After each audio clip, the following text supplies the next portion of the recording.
Abenshi baramukunda kubera ijwi ryiwe ryiza ndetse n'imiririmbire yiwe. Hari n'abamufata nk'icitegererezo role model bivanye n'uko yitwara mu buzima. Rihanna ni umuririmvyikazi canke umuhanzikazi w'icamamare w'umunyamerika.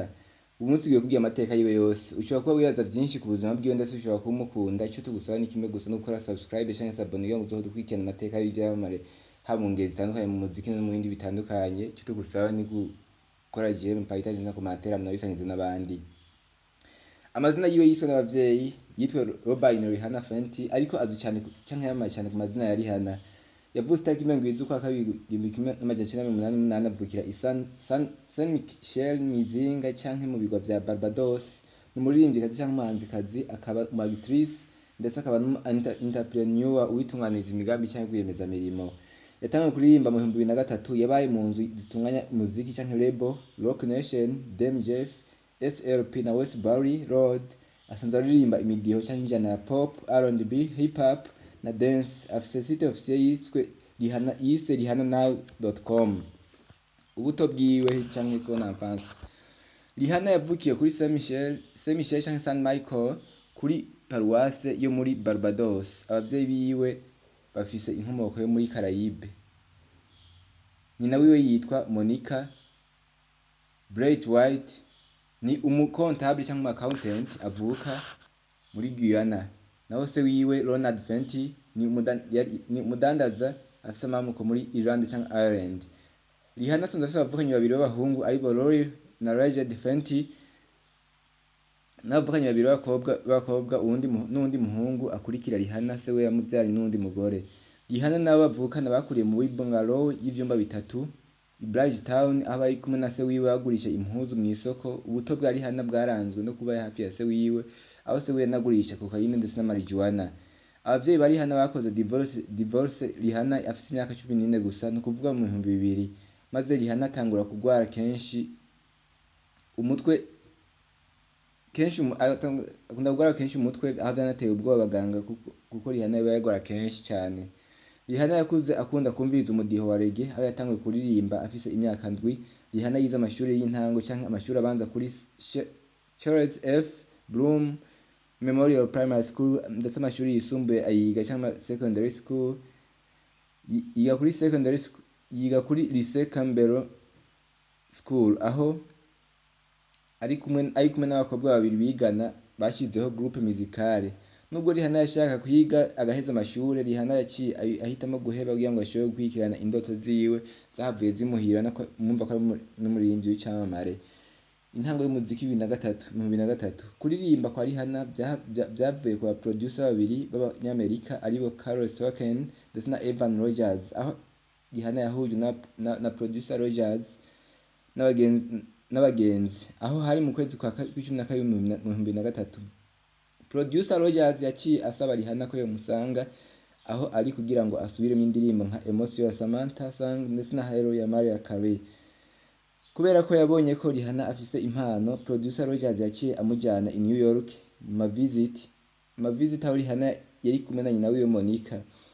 Aho Rihanna yaciye asinyishwa mu nzu irabira inyungu y'abaririmbyi label ya Rogers na Starke, na hiyo nzu yitwa Syndicated Rhythm Production.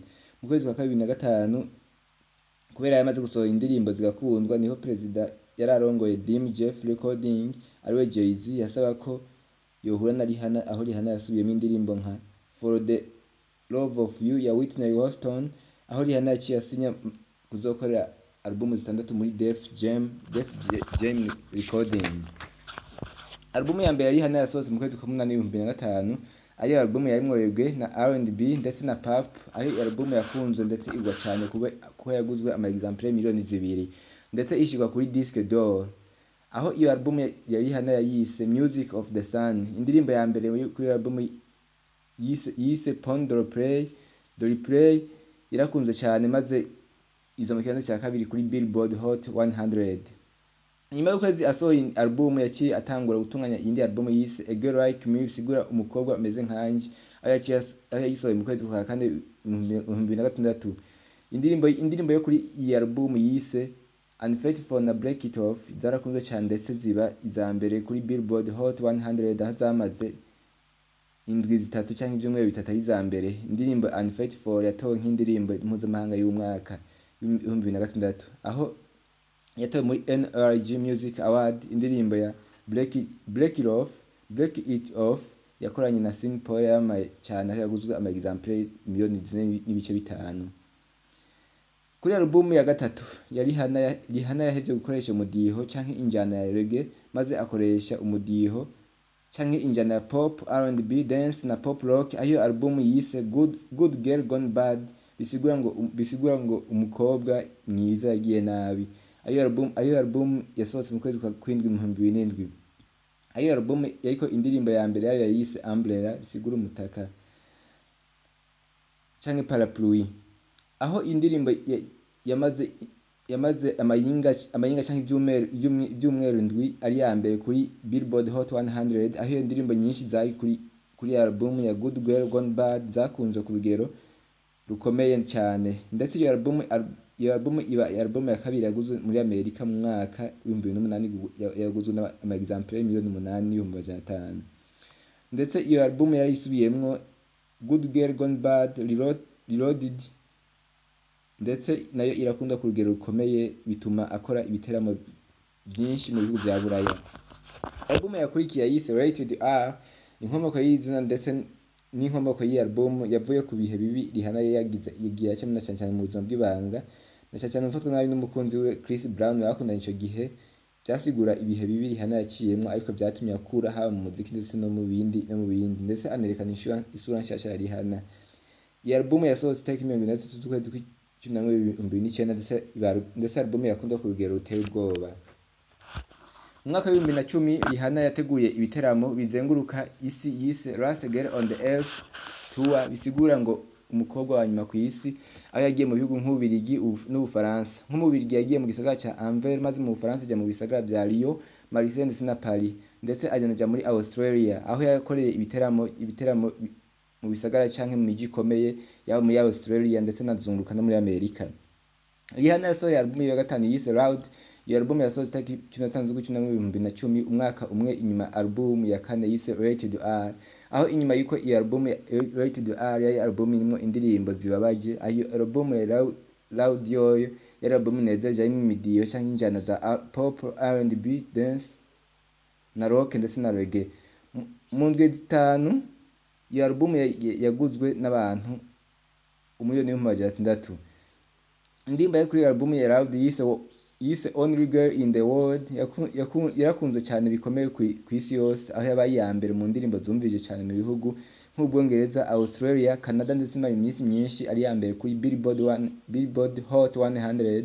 Ndetse n'indirimbo ya kabiri yo kuri album yise What's My Name, nayo ni indirimbo yakunzwe mu buryo bukomeye. Iyo album yaguzwe n'abantu 6,200,000 ku isi yose.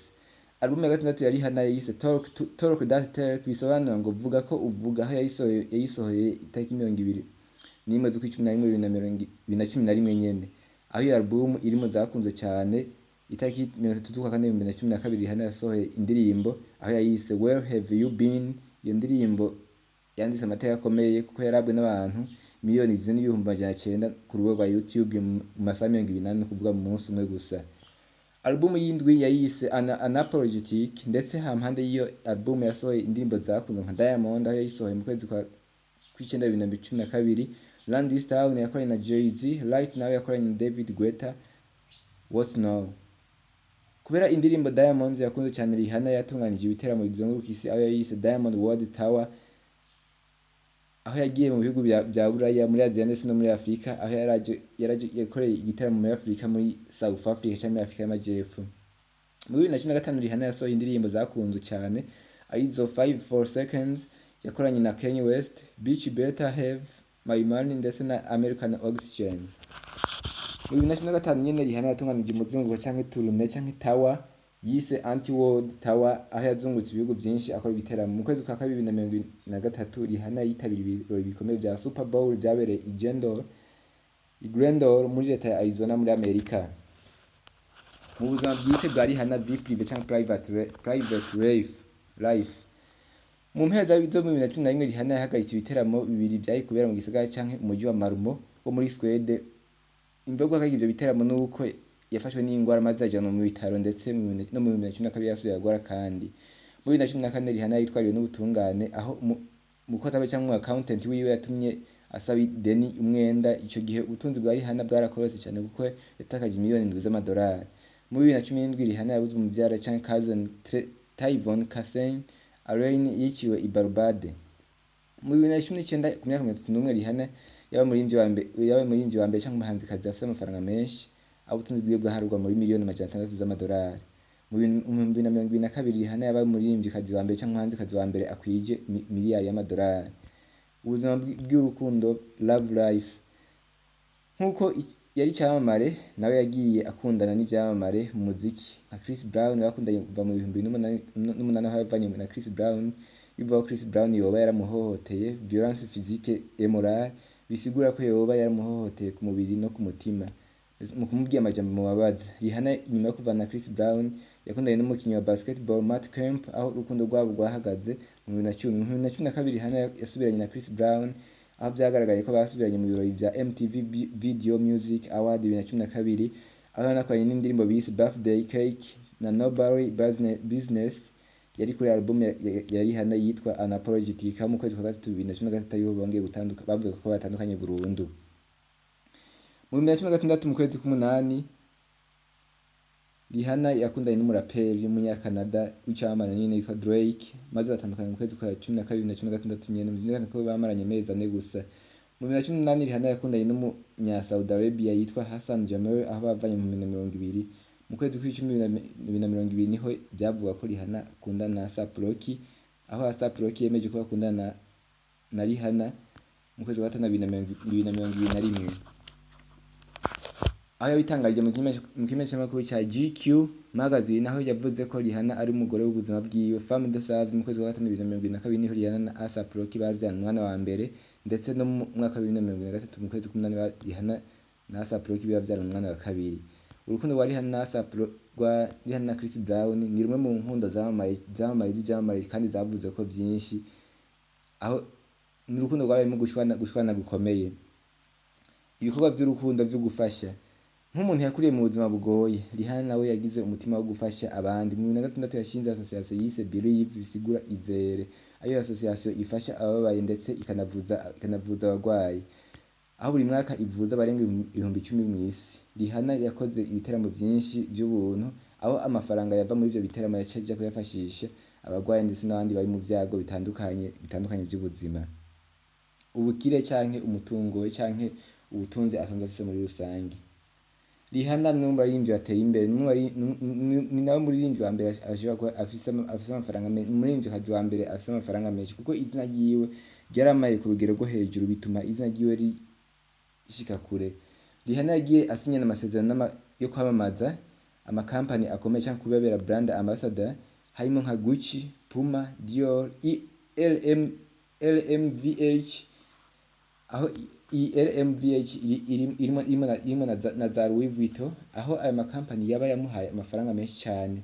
Ivyo byatumye rero umuririmbyikazi cyangwa umuhanzikazi afise amafaranga menshi muri iki gihe. Ivyo byava kubera izina ryiwe ryaramamaye gusumba.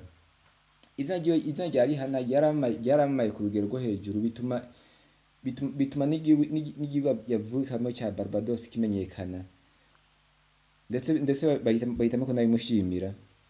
Mu 2018 Rihanna yagizwe ambassadeur adasanzwe, icyo bita ambassadeur extraordinaire et plénipotentiaire wa Barbados, aho asanzwe avuka. Ndetse mu 2021 yagizwe intwari y'igihugu Hero National cyangwa National Heroes cya Barbados, ngo yatumye igihugu cya Barbados kimenyekana, kuko umuntu wese ashobora kumenya Rihanna, ashaka kumenya biography yo cyangwa kumenya amateka yiwe, ashobora kumenya igihugu cya Barbados. Rihanna kuva yatanga umuziki amaze guhabwa ubushimwe cyangwa ibihembo byinshi cyane bingana n'50 bivanye n'ibyo yagiye aregeranya. Nk'umukunzi w'umuziki, Rihanna umukundira iki? Ni yahe ndirimbo ushobora kuba yagukoze ku mutima, indirimbo yiwe yo uba warakunze? Ushobora kuja muri commentaire ukabitwandikira. Nashaka ndagusabe kandi kore subscribe cyangwa s'abone kugira ngo uzoza kwikena amateka abaririmbyi benshi cyangwa abahanzi benshi tuzoza gushikiriza iminsi yose. Ndetse no kuja muri commentaire ukatubwira umuhanzi cyangwa umuririmbyi uba wipfuza ko twoshobora kubwira amateka yiwe nimba ari uwo twavuze cyangwa nimba ari uwo dushobora kuronderera. Icyo tunagusabye kindi ni uko nabisangiza abandi, mushishikaye mukora sabone, mushishikaye mubihimiriza abandi kugira ngo bazoze barumviriza amateka y'ivyamamare bakunda, ndetse n'abandi bantu n'ibindi bintu byinshi bizoza biraca kuri iyi channel biryoshye, ndetse bishobora no kwigisha byinshi, ukamenyera byinshi, ugashishikara wongera ubumenyi. Murakoze.